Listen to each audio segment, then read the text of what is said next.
Banjir di Sumatera bukan sekedar air yang meluap. Ia adalah air mata hutan yang menangis. Hutan-hutan raksasa yang dulu menari dengan angin, kini rebah seperti mayat yang ditinggalkan. Banjir bukan alam yang marah, tapi manusia yang sombong. Bayangkan, para pemimpin kita bertepuk tangan saat truk-truk penebang hutan berarak. Proyek strategis nasional, seru mereka, sambil janji listrik murah dan lapangan kerja. Tapi coba tanya petani di bawahnya. Hukum yang tak ditegakkan seperti payung bolong, indah dipajang. Tapi banjir tetap basahi semua orang. Mereka bangun bendungan untuk banjir, tapi bendungan pertama yang jebol adalah daya dukung alam itu sendiri. Dampaknya, masyarakat biasa yang menanggung. Kampung-kampung adat di pinggir hutan, yang dimana mereka paling dekat dengan nadi bumi, justru paling direnggut. Wilayah adat dirampas untuk tambang atau perkebunan, identitas budaya lenyap seperti kabut pagi. Sistem ekologis mereka yang ribuan tahun jaga keseimbangan, pohon ditebang. Tanam 3 diganti monokultur sawit yang haus air. Banjir datang, menyapu rumah adat, sawah, dan cerita nenek moyang. Ketidakadilan ekologis ini seperti pesta dansa, di mana orang kaya ambil spotlight, sementara yang miskin terjebak di banjir lumpur. Nyaris 3 pekan pasca banjir di utara Sumatera, sisa banjir warga memilih bertahan dan tidur di atas lumpur. Masyarakat korban banjir pun berharap Tamiang, Provinsi Aceh. cepat penanganan banjir, curah hujan masih mengguyur dan mengancam mereka.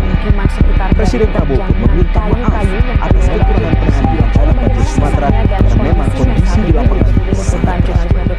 Kita simak.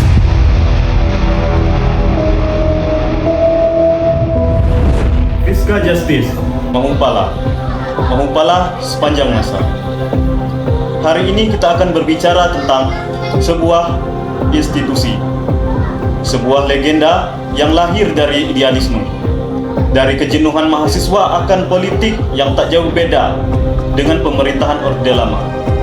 Sebuah gerakan yang punya cita-cita luhur, menumbuhkan rasa cinta pada alam dan bangsa lewat aksi, bukan sekedar slogan. Di belantara Nusa, menemukan petak-petak hutan telah dicabut paksa. Tanah di lereng curam telah terbuka, digantikan oleh semak belukar. Lah sampai ke atas sana kan. Bisa kan tengok.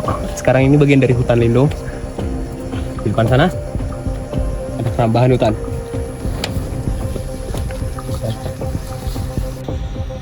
Peningkatan kesadaran adalah kunci. Masyarakat perlu memahami bahwa keuntungan jangka pendek dari mengkonversi hutan akan berujung pada kerugian besar dan bencana ekologis yang merenggut nyawa dan harta benda di masa depan.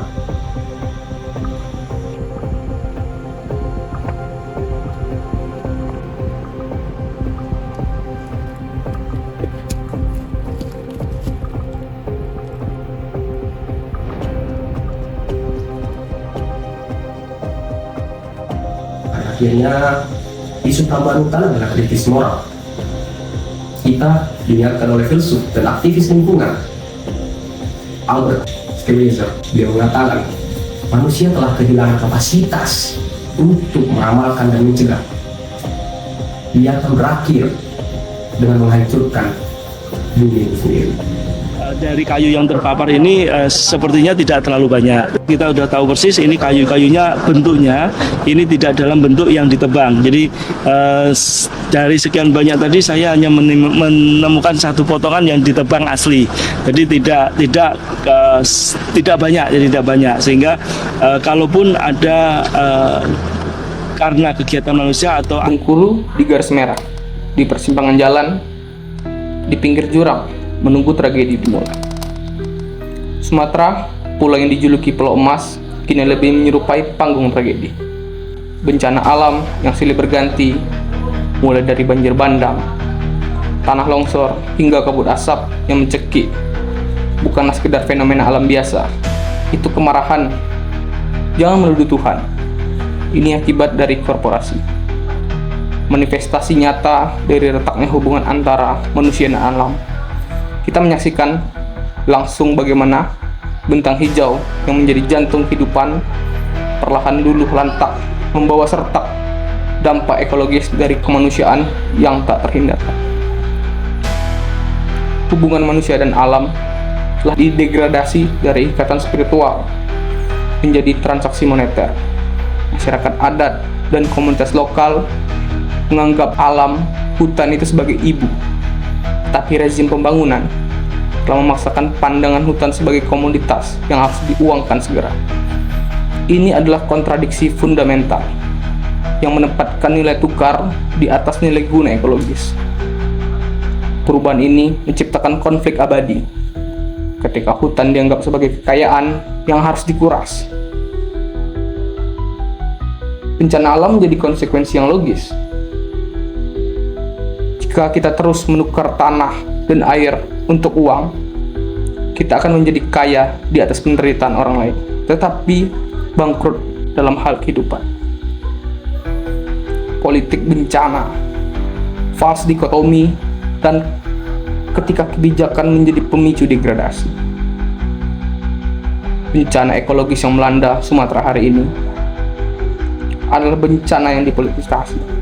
Akar masalahnya seringkali tidak terletak pada curah hujan yang tinggi atau kondisi geografis, melainkan pada kebijakan politik dan regulasi tata ruang yang disusun di meja-meja kekuasaan, izin konsesi yang diobral, AMDAL yang dimanipulasi, dan penegakan hukum yang tumpul terhadap kejahatan lingkungan adalah bukti bahwa kerusakan alam adalah hasil dari keputusan sadar, bukan ketidaksengajaan.